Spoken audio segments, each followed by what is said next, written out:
everyone.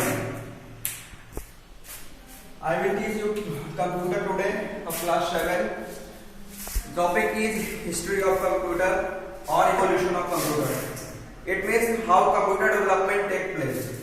Okay. By starting, we will introduce with the vacuum tube. This is your topic, development of computer.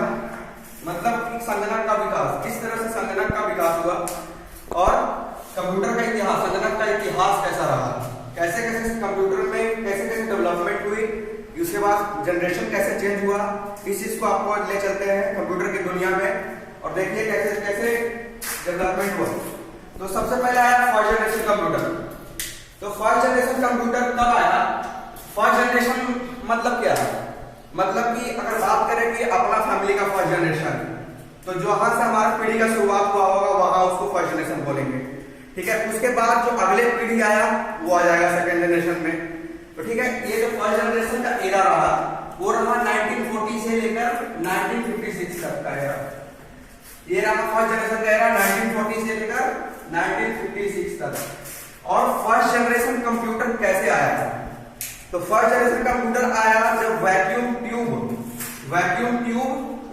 Introduce हुआ, मतलब vacuum tube का आविष्कार हुआ। तो vacuum tube मतलब एक तरह से मेमोरी के रूप में, ठीक है, कंप्यूटर के मेमोरी के रूप में इस्तेमाल होता था ये, और मैग्नेटिक ड्रम्स के रूप में और सर्किट के रूप में भी होता था। इसको किसने बनाया था? तो ली डी फ्रोस्ट नाम का एक साइंटिस्ट थे, उन्होंने इसका डेवलपमेंट किया था। ठीक है। अब पहले फर्स्ट जनरेशन से पहले एक और चीज की बात करते हैं। पहले फादर ऑफ कंप्यूटर आपने सब लोग पढ़ा होगा, Charles Babbage is the father of computer. ठीक है। तो उसके बाद आता है बारी मदर ऑफ कंप्यूटर पे, जिसको लेडी एडा लवलेस बोलते हैं। तो लेडी एडा लवलेस मदर ऑफ कंप्यूटर कैसे बनी? मदर कौन है? मदर है लेडी एडा लवलेस और फादर चार्ल्स बेबेज हैं।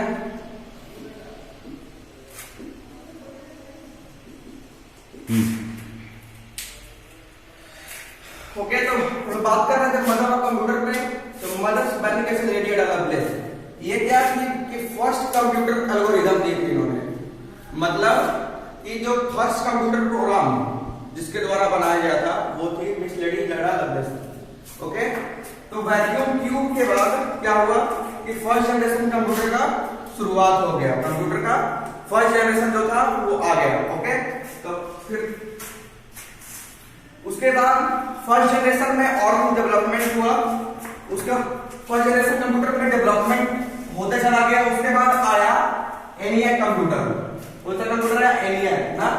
इसको किसने दिया? इन 1942 फिजिसिस्ट जॉन मैकुले ने इसको प्रपोज किया, मतलब इसको बनाया किसने? फिजिक्स जॉन मैकुले ने। ओके। ये क्या था? फर्स्ट इलेक्ट्रॉनिक कैलकुलेटिंग मशीन, मतलब ये एक फर्स्ट इलेक्ट्रॉनिक कैलकुलेशन करने का फर्स्ट इलेक्ट्रॉनिक मीडियम मशीन था ये।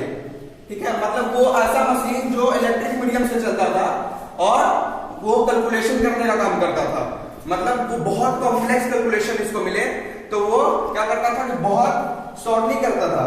इसी पीरियड में एक और था एनियक के दौरान ही, उसमें क्या था कि उसमें ये मैनुअल टाइप का मशीन था, मतलब उसमें हाथ से घुमाने पे उसमें रहता था पुली टाइप का, उसको घुमाने से उसमें कैलकुलेटिंग होता था, मतलब वो वर्क करता था। उसको बोलते थे मैकेनिकल कंप्यूटर, मतलब जो मैनुअल हेल्प से जो कंप्यूटर चले उसको क्या बोलते थे? Mechanical computer. चलिए उसके बाद आया ईडबैक कंप्यूटर। कौन सा आया? उसके बाद आया ईडबैक। ये भी क्या फर्स्ट जनरेशन का कंप्यूटर है, ईडबैक कंप्यूटर। उसके बाद आया द ईडबैक also known as electronic discrete variable automatic computer. इसका फुल फॉर्म है ये electronic discrete variable automatic computer. ये किसके द्वारा इन्वेंट हुआ? जॉन क्रिस्पर के द्वारा। जॉन क्रिस्पर ने जो बनाया और उसने जॉन विलियम मोकले ने, दोनों ने मिलकर इन ईयर 1946 में इसका इन्वेंशन किया। देखिए पर एक चीज बेसिक सा फंडा ये है कि जितने भी तरह का कंप्यूटर है सारे क्या है, देखिए बहुत बिग इन साइज है। मतलब आप एक चीज जैसे जैसे इवोल्यूशन में पढ़िएगा उसमें देखिएगा कि दो चार चीज में हमेशा इवोल्यूशन हुआ है। एक है साइज में, उसका मेमोरी में, उसका एक्यूरेसी में, और क्या मतलब उसका स्पीड में। जैसे जैसे स्पीड बूस्ट अप हुआ, जैसे जैसे टेक्नोलॉजी आते गया वैसे वैसे उसका क्वालिटी इनहांसमेंट होते गया, ठीक है, उसका क्वालिटी में सुधार होते चला गया। उसके बाद इडवेक कंप्यूटर के बाद आया, इडवेक के बाद आया इडसैक कंप्यूटर, इडसैक कंप्यूटर उसके बाद आया। तो हम लोग बात करते हैं इडसैक कंप्यूटर के बारे में। तो ये क्या है, इसका फुल फॉर्म है electronic delay storage automatic calculator. मतलब बेसिकली एक तरह का ये भी कैलकुलेटिंग डिवाइस है। आपको मैंने बताया कि जैसे जैसे इवोल्यूशन टेक प्लेस होगा, जैसे जैसे इवोल्यूशन आएगा, एक चीज आप नोटिस करिएगा, नोटिस क्या होगा कि इवोल्यूशन कैसे आएगा, तो उसका साइज में देखिए अभी तक आपने 3 कंप्यूटर के बारे में पढ़ा, तीनों में क्या है, देखो काफी बिग साइज है, कितना बड़ा है साइज, मतलब इतना बड़ा कि एक रूम में आ सके, काफी बड़ा। अब तो दुनिया मुट्ठी में है, आपके मुट्ठी में दुनिया है, लेकिन पहले देखिए डेवलपमेंट किस तरह से हुआ, कितना बड़ा था। ये किसके द्वारा बना, ये अर्ली ब्रिटिश कंप्यूटर हुआ, inspired by sir John von Neumann and, इसका जो था इसके द्वारा इसके जो थे सर जॉन न्यूमन जो थे, इनके द्वारा इसका फर्स्ट ड्राफ्ट दिया गया, फर्स्ट ड्राफ्ट रिपोर्ट दिया गया, इसके बनाया गया कंप्यूटर इडसैक मशीन कंप्यूटर पे। और कंस्ट्रक्टेड किसके द्वारा किया गया, मतलब जो ये जॉन, फिर से सुनिएगा एक बार, ये जॉन वॉन न्यूमन जो थे, आपके पास पीडीएफ चला गया है, आप अच्छे से पढ़ सकते हैं वहां से। यहाँ पर क्लियरली नहीं दिख पा रहा होगा आपको, तो पीडीएफ आपके पास गया है, उससे पढ़ लीजिएगा। ये जो है जॉन वॉन न्यूमन जो है, इनके द्वारा क्या किया गया, फर्स्ट ड्राफ्ट दिया गया, मतलब कैसे कैसे कंप्यूटर बनेगा, उसका पूरा प्रोपेगेंडा क्या होगा, उस सारा चीज किसके द्वारा दिया गया, first draft John von Neumann के द्वारा। ओके, उसके बाद कंस्ट्रक्ट किसके द्वारा किया गया, कंस्ट्रक्ट किया गया मॉरिस विकेस के द्वारा, ये इडसैक कंप्यूटर।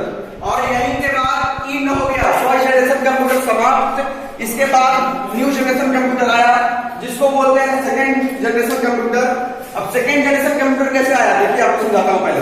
तो फर्स्ट जनरेशन कंप्यूटर आने के पीछे लॉजिक ये है कि जब वैक्यूम ट्यूब का आविष्कार हो चुका था, वैक्यूम ट्यूब क्या होता था, उसमें डिमेरिट्स क्या था कि वो काफी बल्की हो जाता था, ठीक है, उसमें मतलब मैग्निफिसेंट वे में वो काम नहीं कर पाता था, और क्या होता था, उसका मेमोरी उतना ज्यादा बड़ा नहीं हो पाता था, ठीक है।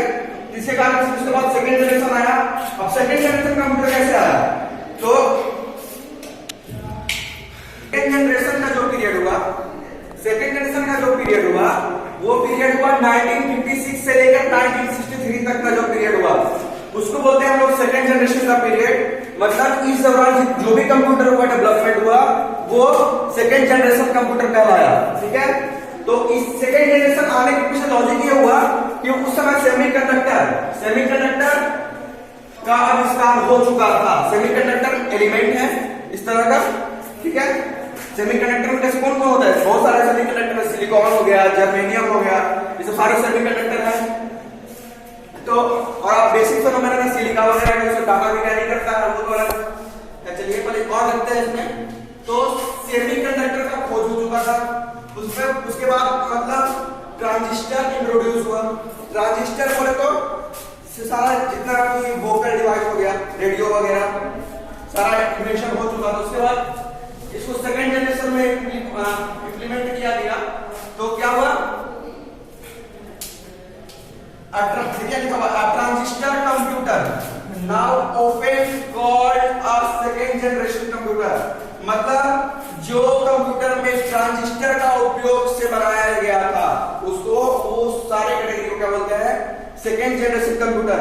मैंने अभी आपको शुरू में भी कहा कि सेकंड जनरेशन कंप्यूटर कब आया, जब सेमीकंडक्टर और ट्रांजिस्टर इंट्रोड्यूस हुआ, मतलब दोनों आया। उसके बाद सेकेंड जनरेशन का पीरियड स्टार्ट हो गया, सेकेंड जनरेशन का एरा स्टार्ट हो गया, जो कि था 1956 से लेकर 1963 तक का पीरियड।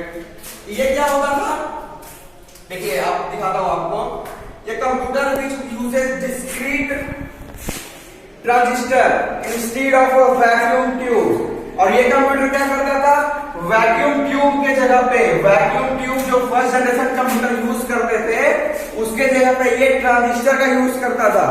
ठीक है, और क्या है, first generation of electronic computer used vacuum tubes which generated a large amounts of heat and were bulky and unreliable। अभी मैंने आपको बताया था कि फर्स्ट जनरेशन का डिसएडवांटेज क्या था कि वो बल्कि हो जाते थे। ठीक है, और वो क्या होते थे, बहुत ज्यादा हीट जनरेट करते थे। जाहिर सी बात है भाई कि अगर वैक्यूम ट्यूब मतलब एक फ्यूज लाइक स्ट्रक्चर है तो वो गर्म बहुत जल्दी हो जाता था।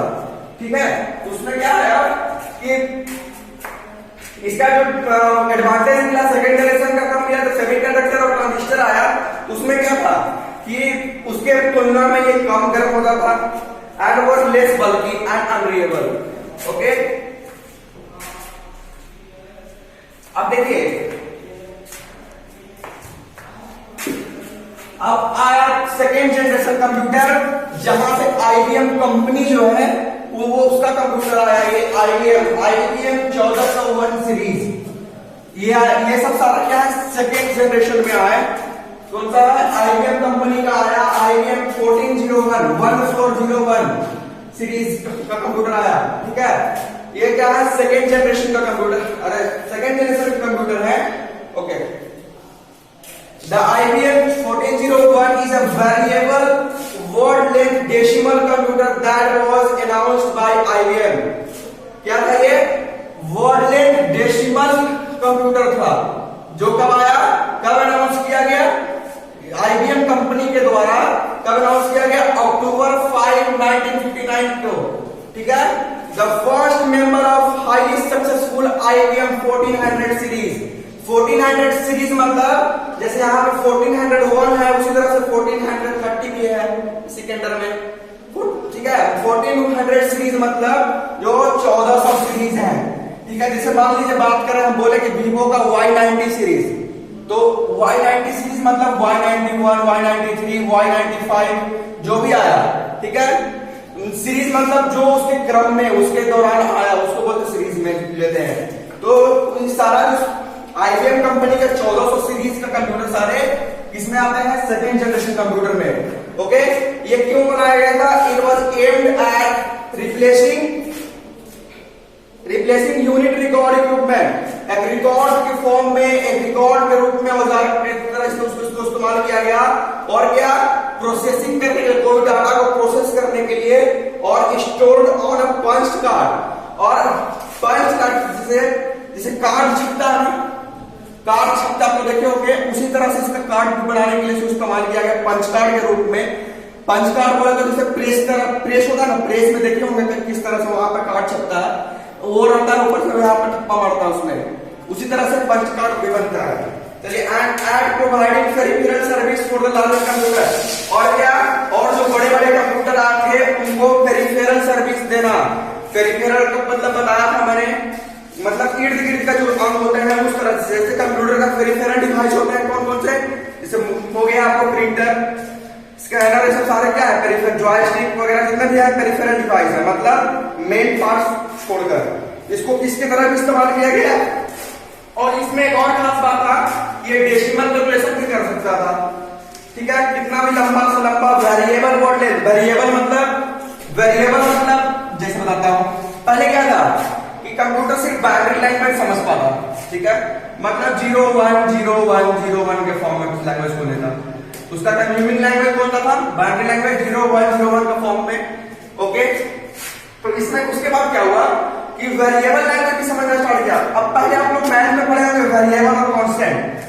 वेरिएबल मतलब जो वैरी करता है, मतलब जो चेंज होता है, जिसका फिक्स्ड वैल्यू नहीं है, जिसका फिक्स्ड वैल्यू नहीं है, जैसे एक्स हो गया, एक्स क्या वेरिएबल है। कांस्टेंट कोई भी न्यूमेरिकल नंबर जैसे 5, ये सब क्या है, कांस्टेंट नंबर है। उसी तरह से क्या करता था कि वेरिएबल कैलकुलेशन भी इसका कंप्यूटर कर सकता था, मतलब कि जो वेरिएबल डाटा के फॉर्म में है, जैसे मान लीजिए कि इसको, तो मान लीजिए जो न्यूमेरिकल फॉर्म है उसको तो बहुत सी आसान बात है, बहुत आसान बात है कि बाइनरी लैंग्वेज में कन्वर्ट कर लेना। जैसे देखिए 2 है 2 है, इसको बाइनरी लैंग्वेज में करेंगे 2 से कटेगा, मान लीजिए 11 बार में जाएगा 22, 2 से 11 बार में 0, 22 पूरा कट गया। 2 से 5 बार में कितना बचा? 10, 1 बचा। ठीक है, 2 से 2 बार में, ठीक है, कितना बचा? 1 बचा। 2 से 2 बार में 1 बचा, मतलब 0 1 1 1 इसका बाइनरी लैंग्वेज हो गया। तो इसको तो बहुत आसान सी बात था कि जो भी न्यूमेरिकल डिजिट है उसको प्राइम फैक्टराइजेशन करो और आसानी से उसको कन्वर्ट कर लो बाइनरी लैंग्वेज में।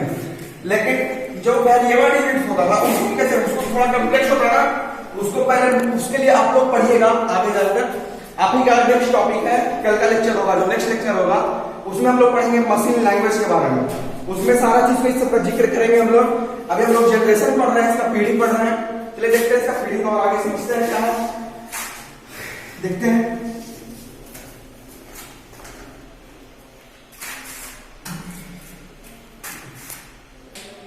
बड़े अब नेक्स्ट आया IBM 7094 सीरीज का, मतलब ये भी IBM का कंपनी का नाम है ना।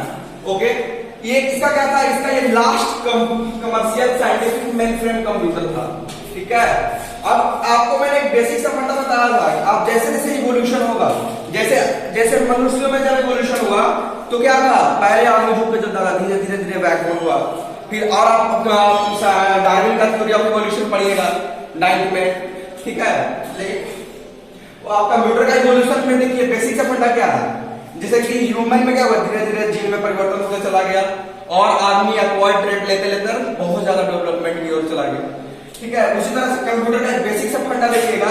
आपको मैंने एक बताया था कि साइज का फंडा, मतलब जैसे जैसे इवोल्यूशन होगा साइज क्या होगा, देखिए घटेगा। ठीक है, जैसे जैसे इवोल्यूशन होगा साइज घटेगा। अभी आप लोग सब पढ़ रहे थे, लगभग एक्वायर्ड रूम के बराबर कंप्यूटर था। इसका साइज आप उसके मुकाबले में तुलना करिए, उससे काफी छोटा है। ठीक है, ये कंप्यूटर किया गया when computer for scientific and business computing use separate instruction sets, मतलब इसका इस्तेमाल कब करने हुआ, जब साइंटिफिक पर्पस के लिए कंप्यूटर का अलग से इस्तेमाल करने जाने लगा और बिजनेस के पर्पस से अपना अलग यूज करने जाने लगा। जैसे जाहिर सी बात है कि जो सिस्टम साइंटिस्टों को चाहिए होगा कंप्यूटर में, वो अपने हिसाब से उसमें डेवलपमेंट चाहेंगे। और जो बिजनेस पर्पस से सबका अपना अपना यूज है, अपना अपना सबका इंटरेस्ट है। मैं इंटरेस्ट बोलने का मतलब चाहत नहीं, इंटरेस्ट बोलने का मतलब उससे लाभ, उससे फायदा। ठीक है, चलिए यहां तक मैंने बोल दिया। आफ्टर दैट उसके बाद कौन सा कंप्यूटर आया, इसी का सीरीज का IBM का ही 1604 आया, 3600 आया। सारे आपके बुक में नेम दिए हुए हैं, बस नेम दिए हुए हैं सारे। ठीक है, देन सेकेंड जनरेशन और इसके बाद देखिए सेकेंड जनरेशन खत्म हो गया, लास्ट था ये। ठीक है, इसके बाद आएगा थर्ड जनरेशन। और मैं आपको बेसिक सा फंडा बताया हूं, साइज वाला, मेमोरी। ठीक है, मेमोरी वाला। ठीक है, और क्या, उसका जो फीचर्स होगा, फीचर्स में चेंज होगा, फीचर में जैसे जैसे इवोल्यूशन होगा उसके साइज में, मेमोरी में, फीचर्स में काफी बदलाव आपको देखने को मिलेगा। आप नोटिस करते रहिएगा इसमें। ठीक है, जैसे आ गया थर्ड जनरेशन कंप्यूटर। अब थर्ड जनरेशन कैसे आया भाई, क्यों आया थर्ड जनरेशन? जनरेशन मतलब क्या, थर्ड जनरेशन बोले तो क्या मतलब, एक जनरेशन ही चेंज हो जाना, फिर से नया जनरेशन आना। जैसे जाहिर सी बात है, जो दादाजी का जनरेशन रहा है, दादाजी का जनरेशन, उसके बाद पापा जी का जनरेशन, उसके बाद आपका जनरेशन, आपका जनरेशन। ठीक है, तो आप नोटिस करिए कि दादाजी का जनरेशन से आपके पापा थोड़ा एडवांस हो गए, क्योंकि वो जमाना के अनुसार बदले होंगे, जैसे जैसे एरा बदला वो सब बदले। ठीक है, उससे ज्यादा एडवांस आप होंगे, आप PUBG वाले होंगे, PUBG के दुनिया में खेलते रहोगे। पापा पूछिए PUBG खेलते, पापा नहीं आएगा। ठीक है, फिर भी पापा मोबाइल चला लेते होंगे। लेकिन दादाजी से पूछिए कि दादाजी मोबाइल चला लेते हैं क्या, वो नहीं चलाते होंगे। मतलब जैसे जैसे टेक्नोलॉजी विकसित हुआ वैसे वैसे आदमी अपने आप को एडजस्ट करते गया, मतलब एक्वायर्ड ट्रेड लेते गया। ठीक है, उसी तरह से कंप्यूटर में भी डेवलपमेंट होते चला गया। अब देखिए, जैसे मैंने आपको बताया कैसे कि फर्स्ट जनरेशन कब आया? जब वैक्यूम ट्यूब हुआ आया, वैक्यूम ट्यूब का इन्वेंशन हो गया। ठीक है। सेकेंड जनरेशन कब आया? जब सेमीकंडक्टर, ठीक है, सेमीकंडक्टर जो था उसका इन्वेंशन हुआ। ठीक है। थर्ड कब आया? थर्ड आया, थर्ड देखिए हम पढ़ रहे हैं, सेकेंड में सेमीकंडक्टर और ट्रांजिस्टर, ट्रांजिस्टर का आविष्कार हो गया जब, उसके बाद ना सेकेंड जनरेशन। अब थर्ड जनरेशन देखिए कैसे आया। तीनों में आपको रिलेट करते रहिएगा, फिर आपको डेवलपमेंट में मजा आएगा, बस रटना नहीं है। ठीक है, रटने से कुछ नहीं होगा, ये कंसेप्ट यूज किया जा रहा है समझने के लिए, बस ये कैसे डेवलपमेंट हुआ। ठीक है। चलिए देखिए थर्ड जनरेशन कैसा आया। थर्ड जनरेशन का जो पीरियड है 1964 से लेकर 1971 का जो पीरियड है वो है थर्ड जनरेशन का पीरियड। जब देखिए आप इसको, ये पिक्चर आपको दिख रहा होगा, ये वेरी कॉमन पिक्चर है, वेरी कॉमन। आमतौर पे कोई भी इलेक्ट्रॉनिक डिवाइस अगर तोड़ के देखें तो इस तरह का आपको सर्किट दिखता होगा, चाहे किसी भी तरह का डिवाइस हो, मोबाइल हो, कैलकुलेटर हो, रेडियो हो, या फिर आपका कोई गाड़ी वाला खिलौना रिमोट वाला, किसी भी तरह में इस तरह का सर्किट दिखता होगा। ठीक है। मतलब जाहिर सिंपल सी बात है कि ये थर्ड जनरेशन, आप अगर कभी कंप्यूटर को तोड़िए या मत कभी, लेकिन अगर कभी खोल कर देखें तो उसमें बहुत तरह का इंटीग्रेटेड मतलब उलझा हुआ सर्किट आपको दिखेगा, मतलब वेरी कॉम्प्लेक्स सर्किट आपको दिखेगा। तो सर्किट जब सर्किट रहेगा उसके ऊपर कंप्यूटर डिजाइन करना वेरी सिंपल था। तो जब सर्किट आया, सर्किट का वेरी इंटीग्रेटेड सर्किट का जब इन्वेंशन हो गया, उसके बाद जब इसको यूज करके जब कंप्यूटर बनाया जाने लगा तब उस कंप्यूटर को बोलते हैं थर्ड जनरेशन कंप्यूटर।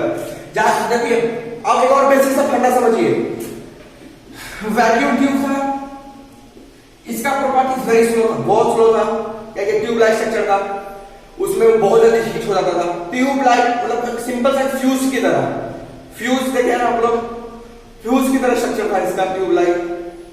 उसके बाद सेमीकंडक्टर ट्रांजिस्टर आया, वो सब देखिए इसमें बहुत कम सर्किट था, मतलब अगर किसी फेनोमेनल को मूवमेंट के लिए किसी डिवाइस में अगर इंस्ट्रक्शन की बात किया जाए, इंस्ट्रक्शन का फ्लो का बात किया जाए, मतलब बहुत स्लो होगा, बहुत स्लो होगा।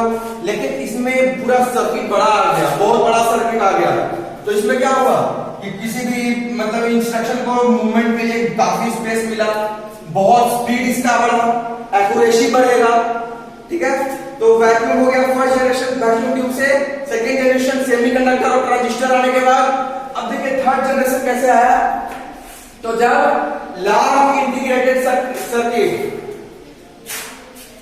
ठीक है, लॉ ऑफ इंटीग्रेटेड सर्किट का जब इन्वेंशन हो गया और सिलिकॉन चिप, सॉरी चिप का स्पेलिंग ठीक है, चिप का स्पेलिंग, सिलिकॉन का जब आविष्कार हुआ, जब सिलिकॉन चिप का, लेकिन नॉर्मल तौर से जो आपके मेमोरी कार्ड भी होते हैं उसमें भी सिलिकॉन होते हैं। ठीक है, सिलिकॉन चिप उसमें भी होते हैं ना। तो थर्ड जनरेशन क्या होता है, मैंने कि सिलिकॉन चिप के आने के बाद इसका एरा आ गया, मतलब सिलिकॉन चिप आया जस्ट लाइक आपका मेमोरी कार्ड में सिलिकॉन होता है। ठीक है। तो ये क्या है, डाटा को काफी स्टोर करने लगा। मैंने आपको बेसिक सब फटा बताया था, साइज वाला, मेमोरी वाला, वर्क वाला। ठीक है। तो इसका मेमोरी काफी बढ़ा, इससे देखिएगा इसका जनरेशन में काफी इवोल्यूशन हुआ, इसीलिए इसको बोलते हैं third generation computer. Okay, now we will meet in next lecture. Stay home, stay safe, save life. Thank you, have a nice day.